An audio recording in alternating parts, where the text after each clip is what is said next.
Aujourd'hui, nous allons voir les opérateurs en Kotlin. C'est parti. Je vais commencer par créer un nouveau projet. Donc, je clique sur Create New Project, comme on l'a fait la dernière fois. Je sélectionne Kotlin ici et Kotlin JVM à droite. Ensuite, je fais Next.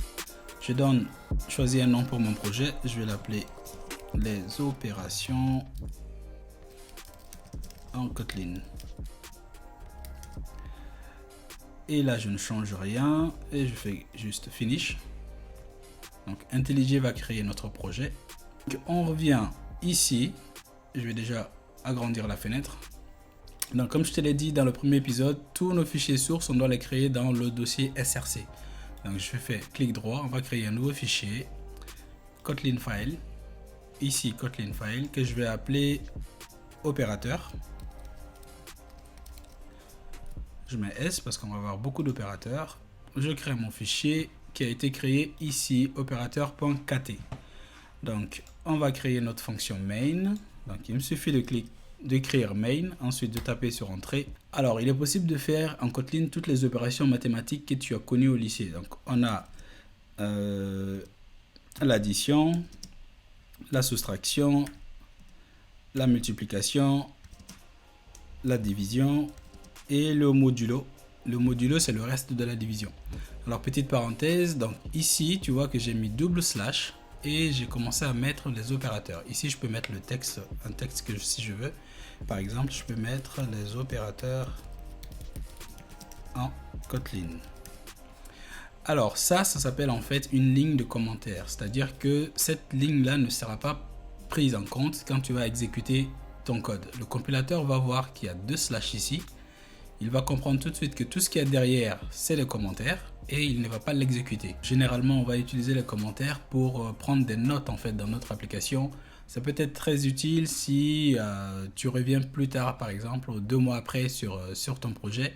En lisant les commentaires, tu peux comprendre tout de suite à quoi sert telle ou telle partie de ton code. Donc, pour faire le commentaire sur une ligne, tu fais double slash et tout ce que tu mettras sur la ligne après sera considéré comme des commentaires.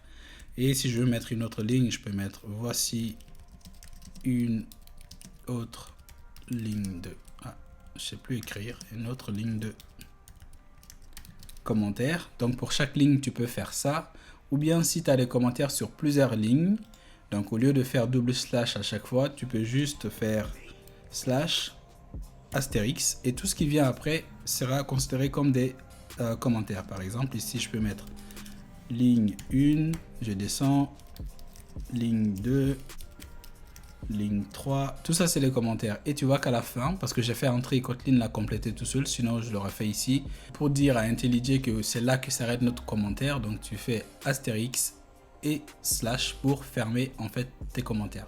Donc là ça permet d'ouvrir, de dire que le commentaire commence ici, et là ça permet de dire que le commentaire s'arrête ici. Maintenant on va voir nos opérateurs.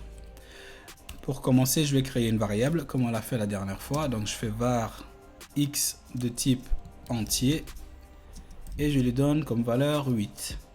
Je crée une autre variable var y, pareil, qui est de type entier, donc un int, et je lui donne comme valeur 4. Maintenant on va créer z qui sera la somme de x et y. Donc je fais var z deux points, qui est aussi de type int, mais là je suis pas obligé de le préciser, mais bon je vais le mettre pour que tu comprennes, égal à x plus y.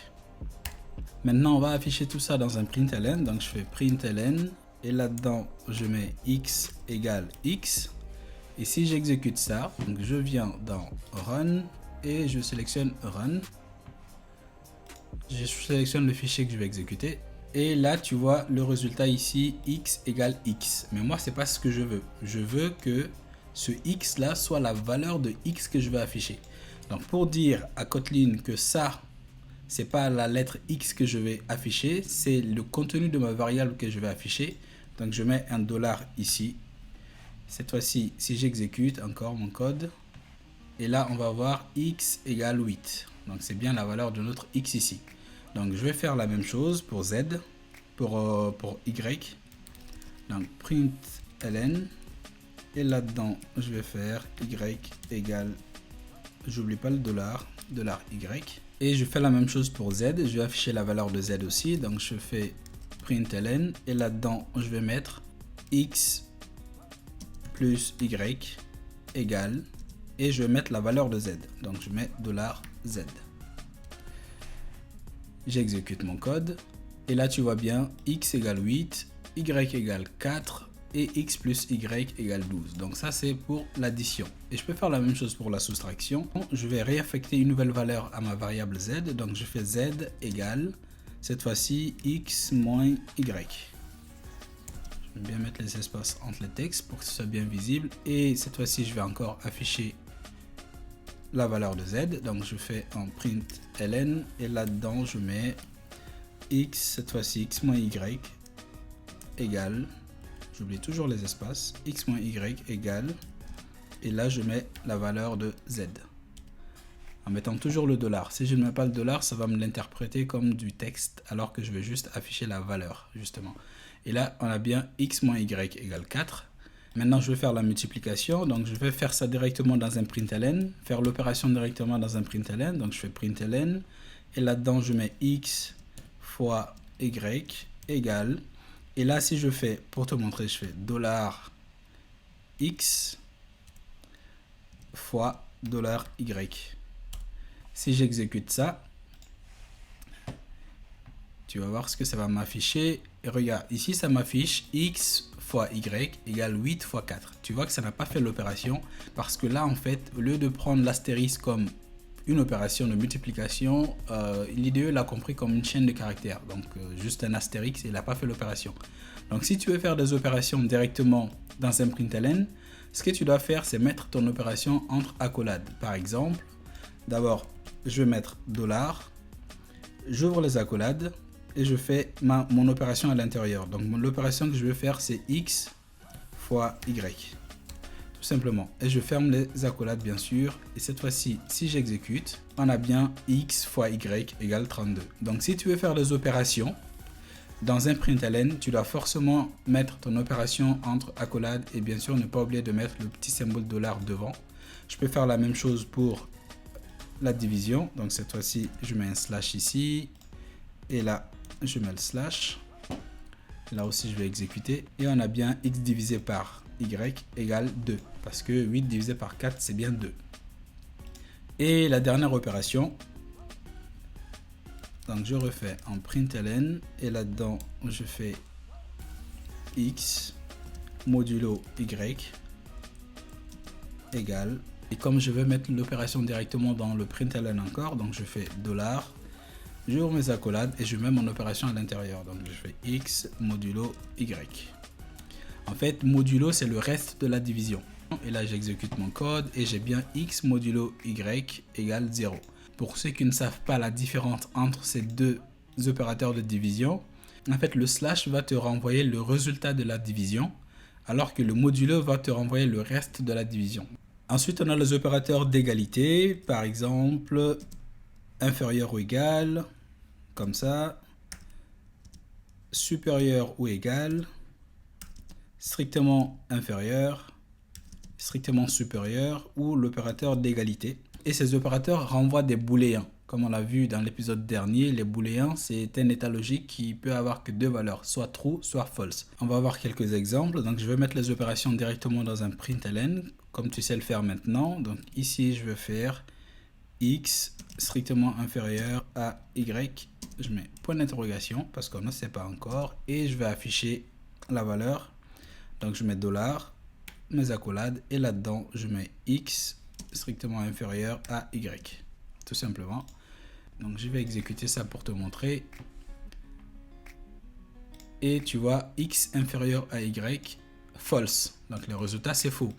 Et si tu regardes bien, 8 n'est effectivement pas inférieur à 4. 8 est supérieur à 4. Donc si je fais la même chose pour supérieur, pour te montrer, x supérieur à y, cette fois-ci, ça va nous renvoyer true. Cette fois-ci, c'est vrai. X est supérieur à Y. 8 est effectivement supérieur à 4. Et les autres opérateurs, tu peux avoir inférieur ou égal, supérieur ou égal. Donc, c'est exactement la même chose. Je vais te laisser tester ça et t'amuser un peu avec. Maintenant, pour l'opérateur d'égalité, je peux faire, par exemple, ici j'ai une variable qui s'appelle x, qui est 8. Je vais créer une autre variable. Alors var, je vais l'appeler comment? Var t, tiens, var t égale à 8 aussi.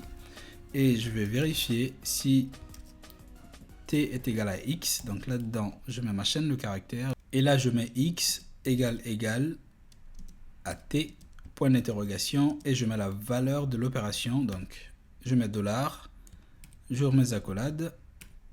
Et je mets x égale t. Donc, je vais exécuter ça. Donc, on a bien l'opération x égale t qui me renvoie true parce que x égale à 8 et t égale à 8. Donc, l'opérateur d'égalité, donc 2 fois égal en fait, ça te permet de comparer le contenu de deux variables. Donc, si je te fais la même chose pour te montrer que ça marche bien, donc ici, cette fois-ci, je vais comparer x à y. Donc, je fais x égale y, point d'interrogation. Je fais encore $, j'ouvre mes accolades pour faire mon opération et je fais x égale y. Je vais exécuter ça et là ça doit me renvoyer false. C'est bien ça, donc x égale y. Ça c'est faux parce que 8 n'est pas égal à 4. Donc j'espère que tu vois la différence entre ces deux opérateurs. Si tu utilises un seul égal, tu fais une affectation, c'est-à-dire que tu mets une valeur dans une variable. Et si tu utilises deux égales, tu compares en fait le contenu de deux variables. Après, tu as les opérateurs inférieur ou égal, supérieur ou égal. Je te laisse faire ça, t'entraîner un peu. Ça te fera un petit exercice. Tu vas voir, tu l'utilises exactement de la même manière que ces deux-là. Ensuite, tu as les opérateurs qui permettent d'incrémenter une valeur ou de décrémenter la valeur. Par exemple, on a le plus plus qui permet ajoute 1 à une variable. Et le moins qui enlève 1 à une variable. Donc je vais te montrer ça tout de suite. Ici, tu te rappelles, on a créé notre variable x qui est égale à 8. Donc je vais l'afficher x avant et après décrément. Je te refais println. Là-dedans, je mets la valeur de x est $x. Et ensuite, je fais x++ pour ajouter 1 à x. Et encore, je vais afficher x cette fois-ci, exactement la même chose. Donc, je fais un copier-coller. Et si j'exécute le code, tu vois, la première fois, le println, la valeur de x est $x va m'afficher 8. Donc, on a bien la valeur de x est 8. Après, j'ai fait x++. Le plus permet d'ajouter 1 au contenu de la valeur x. Donc là, la valeur de x va passer de 8 à 9. Donc c'est pour ça que pour la deuxième fois, quand j'affiche la valeur de x ici, ça m'affiche là la valeur de x est de 9. De la même manière, je peux faire x moins pour enlever 1 à la valeur de x. Dans ce cas, on va retourner à 8. Donc là, je fais x moins et j'affiche encore la valeur de x. Donc println, la valeur de x est $x. Et je vais exécuter ça. Et cette fois-ci, on va retomber sur 8. Donc, parce qu'on a enlevé 1 à 9 et on retombe sur 8. Donc, ça, c'est les opérateurs d'incrémentation et de décrémentation. Et bien sûr, ces deux opérateurs, tu ne vas les utiliser que sur des nombres. Ça n'a aucun sens d'essayer d'ajouter 1 à un booléen ou à une chaîne de caractères. Par exemple, si je te crée une variable que je vais appeler name et je lui donne comme valeur Toto, une chaîne de caractères, ça n'a aucun sens de faire name++.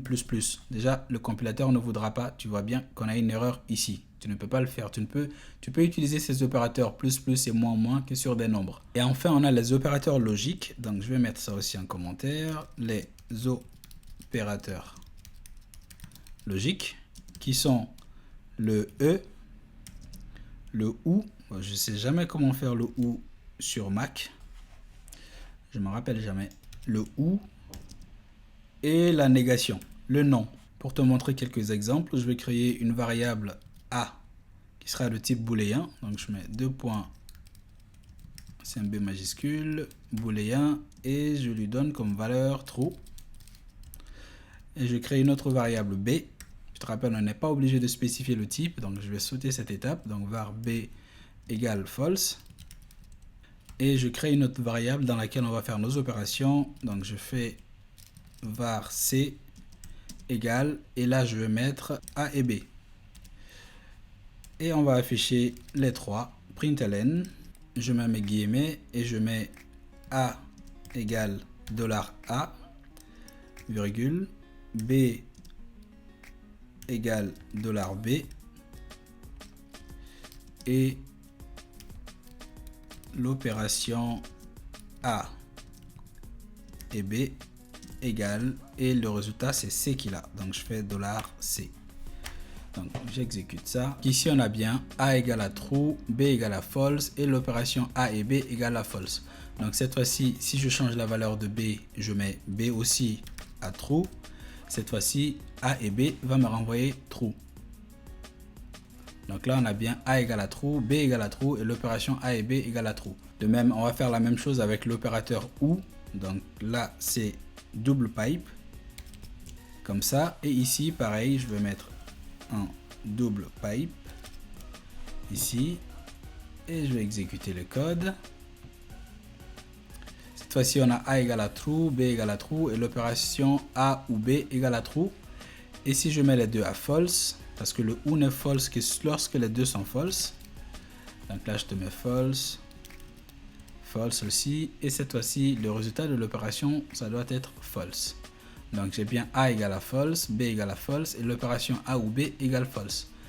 Et enfin le dernier cas, c'est la négation. Donc ici notre A égale à false. Donc si je fais un println pour afficher le contraire de A, donc je vais mettre ici A égale $A, et la négation de A, donc non A égale $. Là aussi non A c'est une opération, donc je mets ici accolade et non A. Donc là tu vas voir, on a bien A égale à false, et la négation de A c'est true. Et si je change la valeur de A était égal à false, cette fois-ci je mets A, je lui donne la valeur true, et je réaffecte et j'affiche encore cette même chaîne de caractères cette fois-ci. Et sur la deuxième ligne, on a bien A égale à true et non A égale à false. Et je crois que je t'ai dit tout sur les opérations en Kotlin. Donc la prochaine fois, on va voir, je ne sais plus. On verra.